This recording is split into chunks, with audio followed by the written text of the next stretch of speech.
It was a midweek evening, around dinner time, a moment when many Italian families gathered around the table. The television, often located in the living room or kitchen, was on to follow the evening news, a very common habit. As the family was finishing their meal and chatting about the day, suddenly the news announced an important broadcast on all channels. Curiosity grew, and everyone turned their gaze to the screen. A new face appeared on the screen, that of Silvio Berlusconi, well-dressed and confident, and he began to speak. His tone was convincing, his message clear.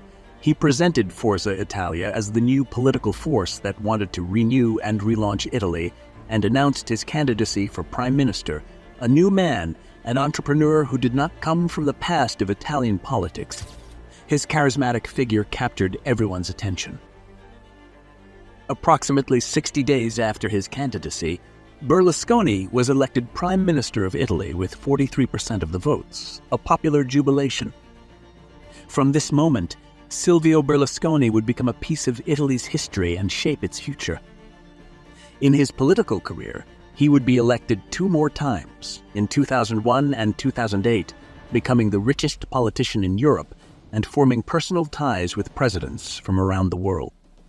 But this is just the end of the story we will tell today. What we will see today is how Silvio Berlusconi managed to run for the 1994 parliamentary elections and win over the Italian people in just 2 months from his candidacy. A man who came from nothing and built his fortune piece by piece, from real estate to media, from finance to film, and also publishing, an empire worth over $7 billion. This is the entrepreneurial journey of Silvio Berlusconi. Our story begins in 1936 in Milan. Silvio Berlusconi was born during one of the most tragic periods of modern history and grew up in an Italy that needed to rebuild itself after the destruction caused by bombings and gunfire. He grew up in a lower-middle-class Milanese family. His father, Luigi, worked at a bank, and his mother, Rosa, took care of the house and children. Silvio attended a demanding school where studying was rigorous. The young Silvio had to adhere to the strict rules of the Salesians, a Catholic Christian religious group, waking up at 7, breakfast lessons, homework, study. The only distraction allowed by his parents was a movie on Saturday afternoons. Enterprising, sometimes stubborn, but always charismatic, he was a leader in his class. He also showed a practical sense. He would finish his homework before others and then help slower or less studious classmates in exchange for a few coins. However, if the classmate did not at least get a passing grade, he would return the payment. It was a sort of satisfaction guaranteed or your money back policy ahead of its time. After finishing classical high school, young Silvio informed his father Luigi that he wanted to pay for his law studies at the university on his own. How? With Fidel Confalonieri, who would become a lifelong friend. With him and 2 other friends, he organized a musical group that performed at student gatherings, university parties, and on cruise ships departing from Italy during the summer. During his university years, Silvio was driven by the desire to achieve financial independence. Besides playing with his musical group, he worked as a photographer, bartender, and salesman. His mother, Rosa, often repeated the phrase, "You have fire in your brain," urging him to calm down and be cautious. But Berlusconi couldn't sit still. In 1961, he graduated with honors in law, but he quickly realized that his destiny was not to work for someone else. As he stated in various interviews, he immediately felt the need to become the master of his own fate and had no intention of becoming a lawyer. A few months after graduating in law, Silvio Berlusconi finds his opportunity. At that time, the city of Milan is expanding rapidly. It's the economic boom, and Italy is facing a decade of unprecedented growth, with all industries thriving, particularly mechanics and real estate. Milan epitomizes the Italian economic boom, attracting workers from all over Italy, including the South. Thanks to his father's severance pay and contacts built during a lifetime working at Banco Rossini, a bank in northern Italy, he connects with Pietro Canali, an expert builder. At just 1925, Silvio demonstrates his formidable negotiating skills and secures 50% of a new company with Pietro Canali. With 30 million liras each, they establish a new real estate company. For Silvio, it's a new beginning. Silvio had already identified the first investment in the northeast area of Milan, a plot of land on Via Alciati, where Berlusconi wants to construct a building with 20 apartments. Silvio is always present on site, meticulous and willing to get his hands dirty, asking friends and family for help. Berlusconi immediately brings innovative ideas to the sector, especially when it comes to selling apartments. Once the first floor of the building is completed, he decides to furnish the apartments fully, including carpets, lamps, and sofas. Visitors used to entering bare construction sites now experience the feeling of entering a cozy, ready-to-live-in home. The following year, after a successful experience selling the first apartments, he undertakes the creation of a complex with 1,000 apartments in Brugario, just outside Milan. This time, Silvio is backed by additional funds coming from a Swiss holding company. However, his real breakthrough in the industry will come with his next project.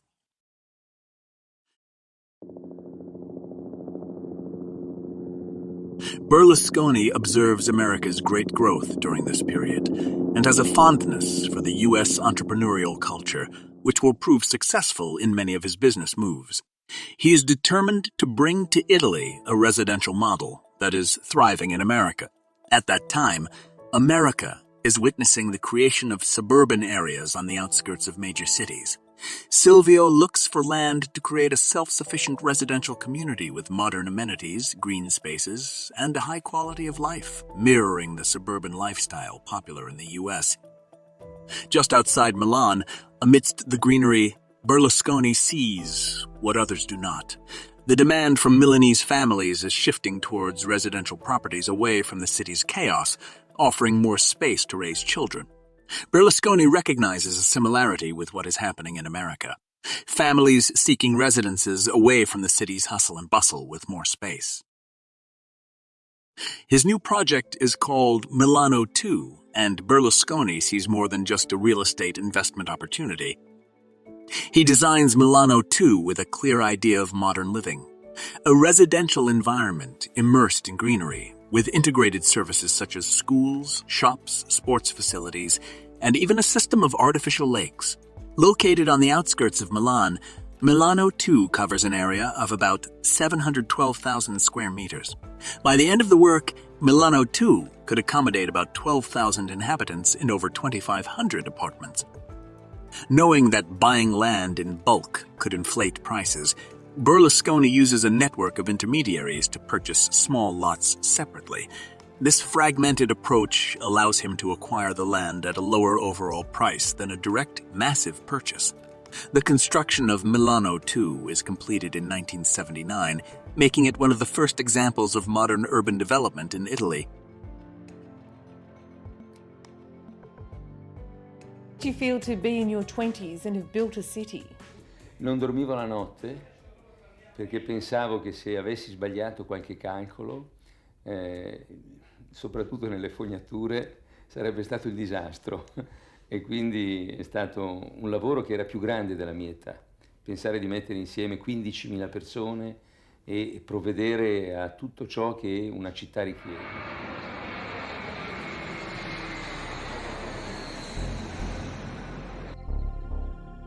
However, there was a major problem threatening Berlusconi's dream.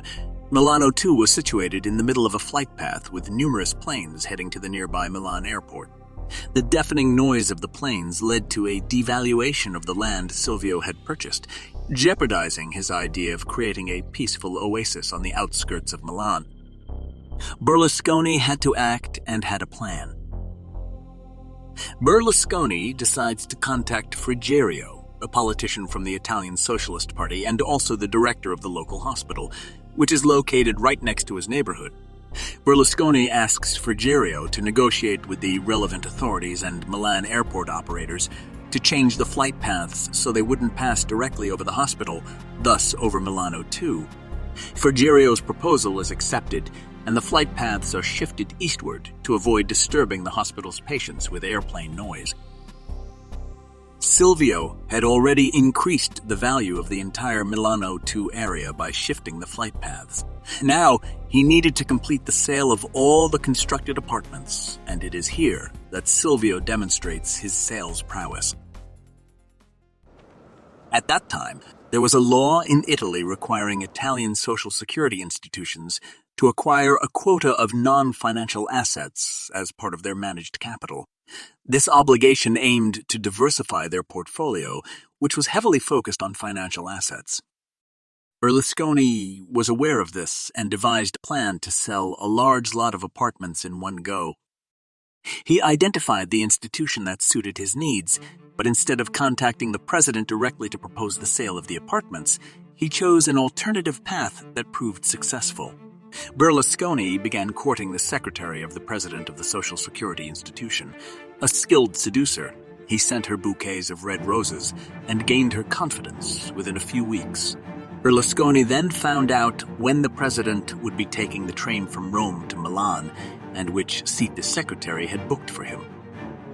The president was to sit in seat 7B, so Berlusconi bought the seat next to him. During the 6-hour journey, he presented his proposal to the president and successfully sold the entire lot of apartments to the Social Security Institution. With no more obstacles, Milano 2 became a success, and Silvio, now riding high, was already thinking about his next project, Milano 3. From 1980 to 1991, he built Milano 3, another success that cemented his reputation in the industry. Now Silvio needed another entrepreneurial challenge, and it was in his Milano 2 where something was happening that would change his life forever.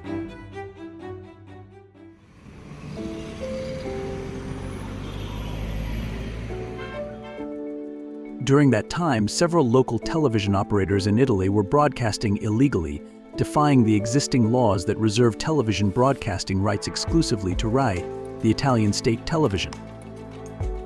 They argued that the state monopoly on television broadcasting violated Article 21 of the Italian Constitution, which guarantees freedom of expression. On July 10, 1976, the Constitutional Court issued its ruling in favor of the local broadcasters. During that period, Berlusconi was engaged in the construction and sale of Milano 2. Meanwhile, a local television station, Telemilano Cavo, was established in the neighborhood. The local TV station was created with the objective of providing neighborhood information, an additional service for the residents, in line with the concept of the new residential complex in Berlusconi's style. Berlusconi understood two things right away. First of all, he realized that RAI, the Italian television monopoly, did not communicate directly with people. The content was not designed to meet the audience's needs, but aimed at their education, adhering to Christian Catholic values.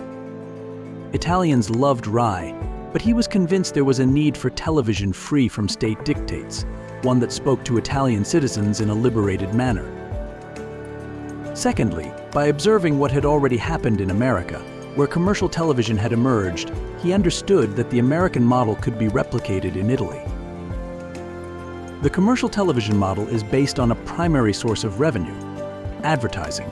Large companies bought the viewership of programs to position their products within the television programming. Understanding this model, developed just in the US at that time, Berlusconi decided to acquire Telemilano Cavo and made it a commercial local TV station. Initially, he sold advertising spaces to local businesses and quickly realized that to attract large multinational companies, a local network was not enough. Something more was needed: a national commercial network. From this moment on, he had a vision to compete with RAI as a national TV broadcaster. But there was a problem. Do you remember the 1976 Constitutional Court ruling? In Italy, local TV broadcasts were allowed, but the only television broadcaster permitted to transmit across the entire national territory was RAI. Berlusconi, who struggled to accept defeat, decided to challenge the Italian state television monopoly with an ingenious plan. First, Berlusconi acquired dozens of local TV stations scattered across all Italian regions. Then, he recorded 24 hours of television programming on a videotape in Milan. Once the recording was completed, within 4 days of the broadcast, he sent the tapes from Milan to all the local TV stations across Italy. He ensured that all the local broadcasters aired the same videotape simultaneously, creating the impression of a national television network and exploiting a loophole in Italian law. It was 1980, and Channel 5 was born. From this moment on, Italian television would never be the same. Berlusconi had his own unique idea of television, very different from Rai. His programs were meant to discuss the favorite topics of Italians and capture the viewer's attention, keeping them glued to the screen. Thus, he introduced an American-style television to Italy, bringing American TV series such as Dallas and Dynasty and The Smurfs, the first major successes of Mediaset broadcasts. Of the Smurfs. He also changed the way advertising was inserted into television programming. At the time, Rai's advertising times were limited. Ads were broadcast before and after the show, and the multinationals that could advertise on the national network were about 30 companies. Berlusconi realized that advertising needed to be inserted in the middle of the program to capture the maximum audience, a concept that still applies in today's media. Furthermore, by creating new advertising spaces, Berlusconi could offer advertising opportunities to more companies, including smaller ones, compared to the large multinationals that dominated the market at that time. Industries realized that through advertising, they could sell more products. Advertising definitively became a production factor for Italian companies thanks to commercial television. More advertising meant more sales, and higher revenues translated into more jobs, leading to a society that consumed more. A self-sustaining cycle emerged during the economic boom of the Italian industry. Initially, Berlusconi relied on advertising agencies to find advertisers and secure commercial agreements. However, he soon realized that, since advertising was central to his business model, it was necessary to internalize the process. Thus, Berlusconi expanded vertically and created Publitalia, a company with 150 employees, more than half of whom spent each day calling Italians to conduct audience surveys. These central data were then sent to the production team of Channel 5, which built the television network's programming based on this information. The model Berlusconi established was formidable. Advertisers were able to significantly increase their revenues through television, and Silvio, confident in his methods, proposed a different compensation model for selling his advertising. Berlusconi decided to charge a variable compensation based on the increase in sales of the advertised products. It's a winning choice. Channel 5 is booming, and Italians love commercial television, and from the opportunity created by Berlusconi, other commercial TV stations soon emerged to compete with Canal 5. The biggest competing broadcasters at the time were Rete 4 and Italia 1. In 1983, Berlusconi expanded his media empire by acquiring Italia 1, but the big coup would come the following year. Rete 4, a TV channel managed by the publishing house Mondadori, was the main competitor of Channel 5. The two TV stations were engaged in a price war, offering discounts to gain market share at increasingly unprofitable prices, damaging both companies. Berlusconi decided to meet with Formentin, the owner of Mondadori. Berlusconi proposed a cap on advertising discounts to avoid continuing this price war that was hurting both parties. They agreed on a cap for advertising prices, but Berlusconi devised one of his signature moves to destroy Rete 4's competition. Having reached an agreement with Berlusconi, Formentin left for the weekend, which he planned to spend on a boat far from his company and difficult to reach. At this point, Berlusconi immediately ordered his advertising agency to take all of Rete 4's clients, offering any type of discount by the following Monday when Formentin would return from his weekend on the boat. Upon returning from the weekend, Formentin went to Mondadori's offices and realized he had no clients left for Rete 4's advertising. He was forced to sell the company to repay debts, and at that point Berlusconi acquired Rete 4, his biggest competitor, expanding his media empire. Silvio now had 3 national TV networks, as many as the state television. He possessed a media empire, an unprecedented communication weapon, in the hands of a single private individual for the first time. From this moment, Silvio became known to citizens all over the country, also thanks to his appearances on his TV networks. You talk about reaching millions and millions of people throughout Europe. Does that make you more powerful than a government to be able to go direct to all those people? No, è un fatto completamente diverso, no? No. No, è un potere completamente diverso. Il nostro non è un potere, è piuttosto una soddisfazione personale, è piuttosto una possibilità, ma che non si traduce assolutamente in un fatto di potere. Berlusconi's great influence, thanks to his media empire, did not fail to annoy many figures in national television. The state's response was swift.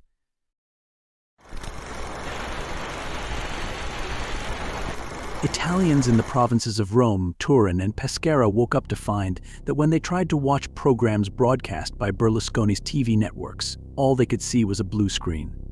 Berlusconi's media empire was under attack. His channels had been blacked out. Due to local decisions in 3 Italian provinces, 3 local TV stations managed by Berlusconi were forced to suspend broadcasts indefinitely. The accusation was the violation of the monopoly rules that allowed only RAI to broadcast nationwide. Berlusconi was in checkmate. With 3 channels inactive in parts of the national territory, 0 revenue, and the risk that the measure could spread to other stations, the Milanese entrepreneur had to act immediately. By Berlusconi's own admission, this was the most difficult moment of his entrepreneurial life. The businessman had to defend himself against the Italian state, ready to destroy his media empire. The news quickly gained national attention. Citizens who had become accustomed to watching Berlusconi's channels daily found their screens blank and supported Berlusconi in the direction of freedom of speech and expression. Berlusconi was ready to leverage popular support and had to turn to a close friend, Bettino Craxi. For several years, Berlusconi had been supporting Bettino Craxi's Italian Socialist Party, in contrast to RAI, which at the time actively supported the Italian Communist Party. Berlusconi allowed his friend Craxi to use television as a channel of communication with the citizens. With his back against the wall, Berlusconi turned to the Italian Prime Minister. Craxi helped his friend and signed a decree law to liberalize the Italian television market. In this moment, Berlusconi had conquered the Italian television market and now had political and regulatory support. He decided to expand into Europe and export his model to other countries. He entered the advertising market of the Soviet Union, which was opening up to the West for the first time, and launched commercial TV stations in France, Germany, and Spain.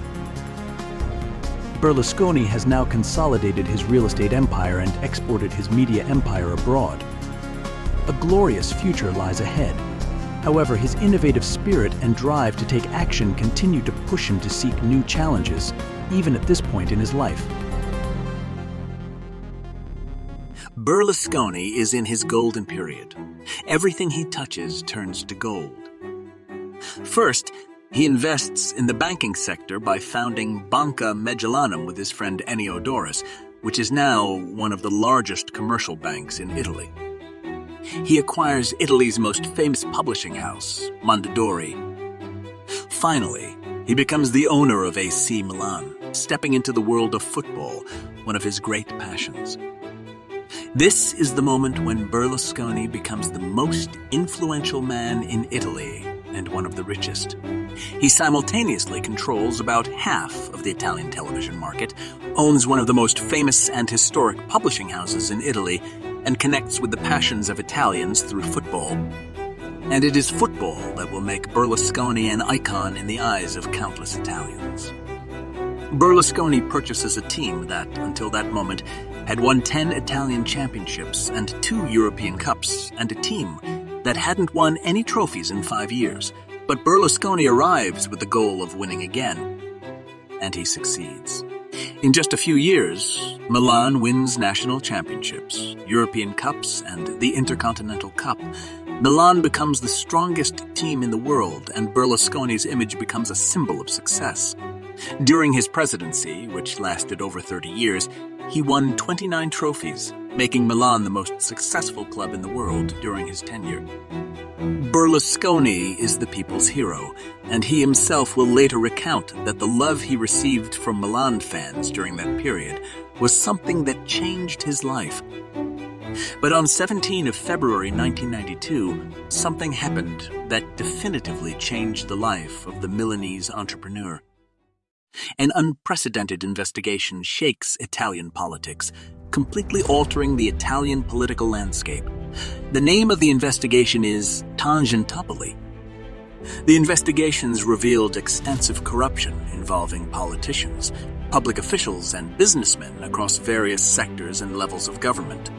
Bribery and kickbacks were commonplace in public contracts and procurement.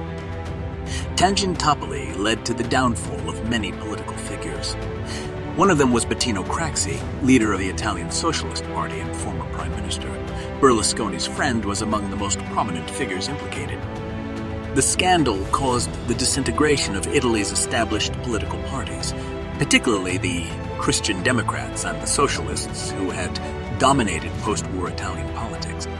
Many politicians were forced to resign, and several were arrested and convicted. The political vacuum and loss of public trust led to significant political reforms and the emergence of new parties. Berlusconi was aware of the immense popularity he enjoyed with the Italian public at that time. He realized that it was possible to become the Prime Minister of Italy and take on a new challenge, this time not in business, but in politics, a completely new field. He decided to launch himself as the new face of Italian politics, representing change after the corruption of Tangentopoli. A change that began with a self-made man who started from the petite bourgeoisie and became the most influential man in the country. Berlusconi decided that the public who loved him so much, with whom he communicated through football, television, and newspapers, could easily become voting citizens. And from here, another story begins, a true second life that is inextricably linked to the first. L'Italia è il paese che amo. Qui ho le mie radici, le mie speranze e i miei orizzonti. Qui ho imparato da mio padre e dalla vita il mio mestiere di imprenditore. Qui ho anche appreso la passione per la libertà.